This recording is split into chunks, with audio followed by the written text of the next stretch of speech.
Prasasti ketiga berisi mengenai persebaran agama Hindu yang terjadi saat era pemerintahan Raja Aswawarman. Aswawarman disebut sebagai pendiri kerajaan, selain itu Aswawarman juga diberi gelar yakni Wangsakerta. Wilayah Kutai yang tertulis di dalam prasasti meliputi seluruh wilayah Kalimantan Timur dan sekitarnya. Berisi mengenai cerita kehidupan di Kutai, sangat aman, tentram dan masyarakat dalam kondisi yang sejahtera. Berisi mengenai kebaikan yang dimiliki Raja Mulawarman dan kekuasaan yang sudah memberi sumbangan 20.000 ekor sapi kepada Brahmana.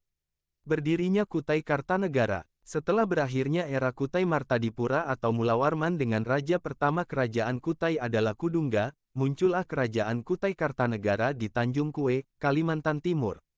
Kini letak kerajaan tersebut hanya berisi semak belukar dan beberapa makam kuno, yang dipercaya sebagai makam keramat. Kerajaan Kutai Kartanegara disebutkan juga pada kitab Pararaton. Bermula dari kepala suku jahitan luar yang bermasalah karena tak kunjung dikaruniai keturunan padahal sudah lama menjalin rumah tangga.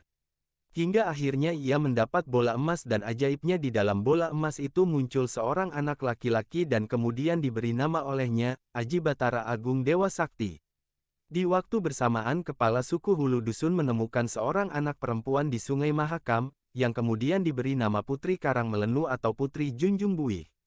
Singkat cerita kedua anak tersebut berjodoh dan menikah hingga melahirkan seorang keturunan yang dinamai dengan Aji Paduka Nira. Setelah itu Aji Batara memutuskan untuk berkelana dan pergi ke Pulau Jawa untuk melakukan perjalanan ke Kerajaan Majapahit. Nahas bagi Putri Melenu, usai tak tahan ditinggal Aji Batara untuk hidup sendiri, ia akhirnya memilih untuk menceburkan diri ke Sungai Mahakam. Setelah pulang, Aji Batara yang sedih mengetahui istrinya tiada juga memutuskan untuk tenggelam di Sungai Mahakam. Singkat cerita, Paduka Nira yang sudah beranjak dewasa kemudian menikahi seorang gadis bernama Putri Paduka Suri. Paduka Nira pun memiliki total 7 anak, 5 di antaranya laki-laki dan sisanya perempuan. Paduka Suri merupakan keturunan kerajaan Kutai Martadipura yang merupakan Mulawarman. Meski begitu, pernikahan itu dinilai terjadi karena untuk menghindari perselisihan antar kedua kerajaan hingga akhirnya berdiri kerajaan Kutai Kartanegara yang saat itu dipimpin oleh Maharaja Sultan. Silsilah kerajaan Kutai Kartanegara, Aji Batara Agung Dewa Sakti tahun 1300 sampai tahun 1325 Masehi. Aji Batara Agung Paduka Nira tahun 1325 sampai tahun 1360 Masehi. Maharaja Sultan tahun 1360 sampai tahun 1420 Masehi. Raja Mandarsyah tahun 1420 sampai tahun 1475 Masehi. Pangeran Tumenggung Bayabaya tahun 1475 sampai tahun 1545 Masehi. Raja Mahkota tahun 1454 sampai tahun 1610 Masehi. Aji Dilanggar tahun 1610 sampai tahun 1635 Masehi. Pangeran Sinum Panji Mendapa ing Martadipura tahun 1635 sampai tahun 1650 Masehi. Pangeran Dipati Agung ing Martadipura tahun 1650 sampai tahun 1665 Masehi. Pangeran Dipati Majakusuma ing Martadipura tahun 1665 sampai tahun 1686 Masehi. Aji Ragi gelar Ratu Agung tahun 1686 sampai tahun 1700 Masehi.